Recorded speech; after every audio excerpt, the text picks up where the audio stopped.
প্রিয় দর্শক, এই মুহূর্তে যারা বাংলা টিভি 71-এর চোখ রাখছেন সকলকে জানাচ্ছি শুভেচ্ছা অভিনন্দন।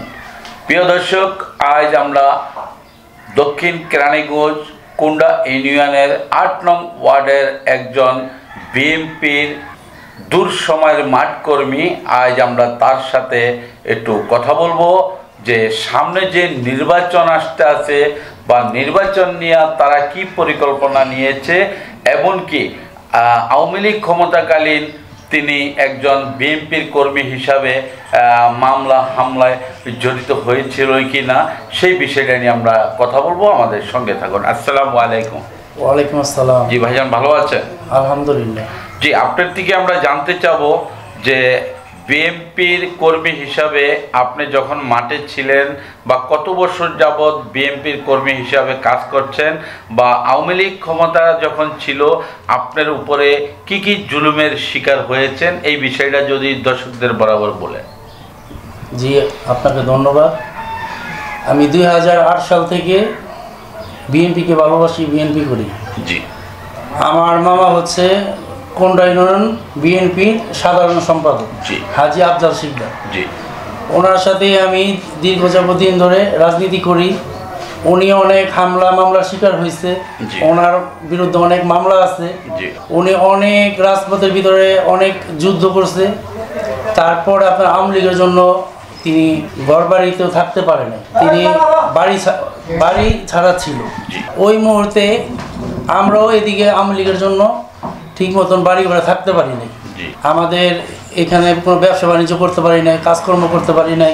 আমরা এলাকা ছেড়ে দূরে থাকছি। এখন 5 তারিখের পরে আমজনতার মাধ্যমে যখন স্বৈরাচার হাসিনা পতন হয়, পতন হওয়ার পর থেকে আগে তো যেখানেই ছিলাম মিটিং মিছিলে ইনশাল্লাহ জয়েন করছি, যেহেতু বিএনপিকে ভালোবাসি। 5 তারিখের পর থেকে এখন আমার নেতা নেত্রী যারা আছে, যারা যেভাবে প্রোগ্রাম করতেছে, সবগুলো প্রোগ্রাম এখন সুন্দরভাবে সফলভাবে করতে পারতেছি।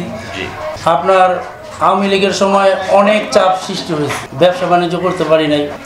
আওয়ামী লীগের সময় তো কোনো মানুষ ভালো ছিল না। এখন বিএনপির জন্য কাজ করতেছি। বিএনপি আগামীতে যাতে ক্ষমতায় আসে, এজন্য নিজ এলাকাতে আসতে পারছি। এখন অনেক ভালো লাগতেছে, এলাকার মানুষ নিয়ে বিএনপির জন্য কাজ করতেছি। বিএনপি যাতে আগামীতে সুন্দরভাবে একটি সুষ্ঠু নির্বাচন দিয়ে ক্ষমতায় আসতে পারে, এলাকার মানুষজনের বিএনপির প্রতি যে ভালোবাসাটা, সেটা আমরা একজন কর্মী হিসাবে তুলে ধরতেছি, যাতে তারা বুঝে বিএনপি একটি অন্যরকম ভালো একটি সুন্দর দল। আওয়ামী লীগের মতো সন্ত্রাস দল না। আওয়ামী লীগ তো সন্ত্রাস করতো, তাদের মধ্যে এইরকম একটা আতঙ্ক জন্ম হয়েছে যে আওয়ামী লীগ যেরকম করছে বিএনপি এরকম করবে। তো এখন আমরা কর্মী হিসাবে তাদেরকে বুঝিয়ে দিতে চাই যে আওয়ামী লীগ আর বিএনপি একেবারেই আলাদা। আওয়ামী লীগ বিএনপি কখনো একরকম হতে পারে না। আমাদের নেতা নেত্রী, আমাদের যেই সংগঠনগুলা সব সামাজিক সংগঠন, সামাজিকভাবে কাজ করে যায়, সমাজের জন্য কাজ করে যায়। আমি তো আমার এলাকার ভিতরে যখন দেখি কোনো গরিব দুঃখী মানুষ, তারা যদি অসুস্থ হয়, কারো বিয়ের জন্য বা অন্যরকম অসুস্থতা, যে কোনো প্রবলেম হোক, আমার কাছে আসলে আমি কখনো ফিরিয়ে দিই না। কেন দেই না? আমরা তো বিএনপির কর্মী। তাদের যদি আজকে আমরা একটা হেল্প করি, তাহলে তারা বুঝবে যে বিএনপি ক্ষমতায় আসলে আরও হেল্প পাব। সবসময় এই চিন্তা ভাবনা আমাদের, কারণ বিএনপি থেকে ওই রকম আমি কিছু চাই না। বিএনপি ভালোবাসি, আমি চাই যে বিএনপির জন্য কাজ করে যাব। আমাদের নেতা বাবু গয়েশ্বরচন্দ্র রায়, উনি একজন ভালো মানুষ। উনি অনেক হামলা মামলার শিকার হয়েছে, রাজপথে রক্ত জড়াইছে, শুধু বিএনপিটাকে ভালোবাসে বলে। আমরাও সেটাই শিখছি যে বিএনপিকে ভালোবাসবো, বিএনপির জন্য কাজ করব। কি পেলাম না সেটা বড় কথা না। বড় কথা হচ্ছে একটা দলকে ভালোবাসা, একটা দেশকে ভালোবাসা, দেশপ্রেম মনে থাকতে হবে। দেশপ্রেমটা যদি মনে না থাকে, তাহলে মনে করেন আর একটা মানুষের ভিতরে কিছুই নেই। দেশপ্রেমটা হইলে সবচেয়ে বড়। দেশটাকে ভালোবাসলে, দলটাকে ভালোবাসলে নিঃস্বার্থে দলের জন্য কাজ করে যাব। আমার যারা নেতাকর্মী আছে, যাদের সাথে আমি রাজনীতি করি, ওনাদের কাছে একটাই চাওয়া, আপনারা আমার পাশে থাকবেন। আপনারা যেভাবে মাঠে কাজ করলে ভালো হবে, দিক নির্দেশনা দিবেন। এর চাইতে বেশি কিছু নেতাদের কাছে আমি চাই না। আমি শুধু চাই ওনাদের সাথে থেকে, ওনাদের সাথে একাত্রিতভাবে কাজ করে যাতে এলাকার জন্য, এলাকার মানুষের জন্য, একটা ইউনিয়নের জন্য খুব ভালো কিছু কাজ করতে পারি।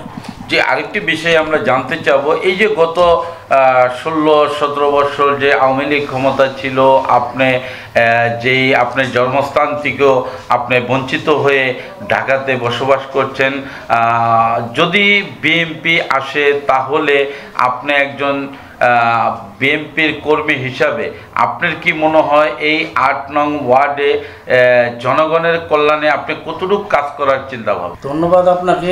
আমার মনে অনেক ইচ্ছা আশা আছে। আমার এলাকাতে যে মানুষগুলো আছে, আমি এই এলাকারই সন্তান, সব মুখগুলো আমার পরিচিত। এখানে অনেক রকম গরিব দুঃখী মানুষ আছে, চলতে পারে না, কাজকর্ম করতে পারে না। অনেক ছেলেরা আছে যারা আমাদের সাথে যুবদল করে, তাদের নিজের কর্মের কোনো ব্যবস্থা নাই। আমি যেই নেতাদের সাথে রাজনীতি করি, আমি সবসময় চাইবো আমার দলটা ক্ষমতায় আসলে তারা যাতে একটা ভালো চাকরি বাকরি করে খাইতে পারে, তারা যাতে এই সমাজের জন্য আরো কাজ করতে পারে। সমাজের জন্য নেতা নেত্রীর কাছে আমরা আবেদন করব, আমার এলাকার ভিতরে কোথায় কি কাজকর্ম আছে না আছে আমরা তো জানি, এইগুলা তাদের সামনে তুইলা ধরলাম যে নেত্রী আমার এলাকার ভিতরে এটা লাগবে। আমরা কর্মী হিসাবে তো প্রত্যেকটা ওয়ার্ড ইউনিয়নে আমরা কাজ করি নেতা নেত্রীর হয়ে। ওনারা তো জানে না কোথায় কোন কাজ করতে হবে বা কি হবে, সাধারণ মানুষও তাদের কাছে পৌঁছাতে পারবে না। আমরা ওনাদের কর্মী, আমরা এখানে ভালো মন্দ জানবো, বুঝবো, আমরা গিয়ে ওনার কাছে পৌঁছাই দেব। আশা করি বিএনপি ক্ষমতায় আসলে কেউ নিরাশ হবে না। ইনশাল্লাহ দেশটা খুবই ভালো হবে, দেশের মানুষ কাজকর্ম করে খাইতে পারবে, দেশের মানুষের কোনো অভাব অনটন থাকবে না। আপনার কি মনে হয় এই যে আপনারা যে আওয়ামী লীগ ক্ষমতাকালীন যারা যুবদল দীর্ঘদিন যুবদলের সাথে যারা কর্মীরা ছিল বা হামলা মামলা বিভিন্ন রকমের অত্যাচারের শিকার হয়েছিল, তো আপনাদের বিএনপি ক্ষমতা আসলে আসলে কি আপনারাও ওই পর্যায়ে কাজ করবেন না মানবের কল্যাণে কাজ করবেন? জি, আপনাকে ধন্যবাদ। আমরা মানবের ইসের সাথে আমরা কাজ করব। দেখা গেছে যেভাবে কাজ করলে একটা সমাজ ভালো হবে, যেভাবে কাজ করলে দেশের মানুষ সন্তুষ্ট থাকবে, আমাদের সেইভাবেই দেশের মানুষের জন্য কাজ করে যেতে হবে। আমাদের এই যুব দলের যে সিনিয়র নেতৃবৃন্দ আছেন, স্বাধীন ভাই, মানিক ভাই, শ্রীকৃষ্ণ দাদা, এরা এক সময় দেখা গেছে মাঠের ভিতরে আপনারা অনেক রক্ত ঝরাইছে। এই যুবদলটা খুব এই দূর সময়ে মাঠের ভিতরে খুবই অবদান রাখছে। এই যুবদল আপনার রাজপথে রক্ত ঝরাইছে, ওনাদের সাথে আছি। ওনাদের যে আদর্শ, সেই আদর্শটাই আমি বুকে ধারণ করতে চাই। ওনারা যেভাবে কাজকর্ম করছে, ওনারা মানুষের খুবই জনপ্রিয়তা লাভ করছে। ওনাদেরই ফলো করি আমি, যে ওনারা কিভাবে দেশটা গড়তেছে, আমাদের নেতা নেত্রী কীভাবে দেশটা গড়তে চায়, সেই লক্ষ্যেই তো আমার কাজ করতে হবে। কারণ ওনাদের সব কিছু আমার ফলো করতে হবে, নিজে থেকে কিছু না। একটা দেশের রাজনীতি ক্ষেত্রে অনেক কিছু বোঝার আছে। ইচ্ছাকৃতভাবে যা খুশি তা করা যাবে না। দেশের কিছু যদি আমি করতে চাই, তা আমার নেতা নেত্রীদের ফলো করতে হবে। তারা কি দিক নির্দেশনা দিল, তারা কিভাবে মানুষের পাশে দাঁড়ালো, কিভাবে মানুষকে সাহায্য করলো, ঠিক আমি সেই তাদের দিক নির্দেশনাগুলো আমার ভিতরে আমি আদর্শ হিসাবে আমি ধারণ করতেছি। মাদক যে 8 নং ওয়ার্ডের ভিতরে মাদক, চাঁদাবাজ, সন্ত্রাস, সেই বিষয়টা নিয়ে আপনারা যুবদল হিসাবে কিভাবে কাজ করবেন? ধন্যবাদ আপনাকে। মাদক, যত নেশা, যত কিছুই আছে আমাদের এলাকাতে আশেপাশে, আমরা সবসময় চাবো একটি মাদক মুক্ত আমাদের কোন্ডা ইউনিয়ন হোক। আমার যুবদলের নেতারাও বলতেছে মাদক যাতে কোনো এলাকাতে না ছড়ায়, মাদক যারা বিক্রি করবে, মাদকের সাথে যারা জড়িত, তারা যাতে দলেতে না ঢুকে। কারণ দলটাকে আগায় নিতে হলে ভালো মানুষ, ভালো কর্মীর দরকার, যাদের ভিতরে কোনো লোভ লালসা নাই, যাদের ভিতরে কোনো সন্ত্রাস চাঁদাবাজ নাই, যারা দেশটাকে নিঃস্বার্থে দেশটাকে ভালোবাসে, একমাত্র তারাই দলটাকে এগিয়ে নিয়ে যাবে। আর আমরাও মাদকের বিরুদ্ধে এটা আমরা অ্যাকশন নেব। আমরা যদি কোনো কিছু দেখি, আমার নেতাদেরকে আমরা জানাবো, তারা এটা যেভাবে ভালো হয় এটা অ্যাকশন নেবে। জি, ধন্যবাদ আপনাকে সুন্দর সুন্দর পরিকল্পনা নেওয়ার লক্ষ্যে, এমনকি আওয়ামী লীগ ক্ষমতাকালীন যে জুলুম অত্যাচারের মোকাবেলা করে আপনারা যে মাঠে রয়েছেন, এখনও পর্যন্ত যুবদল আছে। আপনাকে অশেষ ধন্যবাদ। জি, আপনাকে ধন্যবাদ। তো প্রিয় দর্শক, এই মুহূর্তে আমরা যুব দলের একজন বিএনপির দূর সময় মাঠকর্মী হিসেবেও দায়িত্ব পালন করছেন, এখনো পর্যন্ত তিনি মাঠে আছে। তিনি বলে থাকেন এই ৮ নং ওয়ার্ডের ভিতরে এমনকি পুরা কুন্ডা ইউনিয়নের ভিতরে তারা ঘুরে ঘুরে দেখবে কোথায় মাদক, কোথায় চাঁদাবাজ, ভূমিদস্যু না থাকে, সেই লক্ষ্যে তারা কাজ করবে বলে আশ্বাস দেন।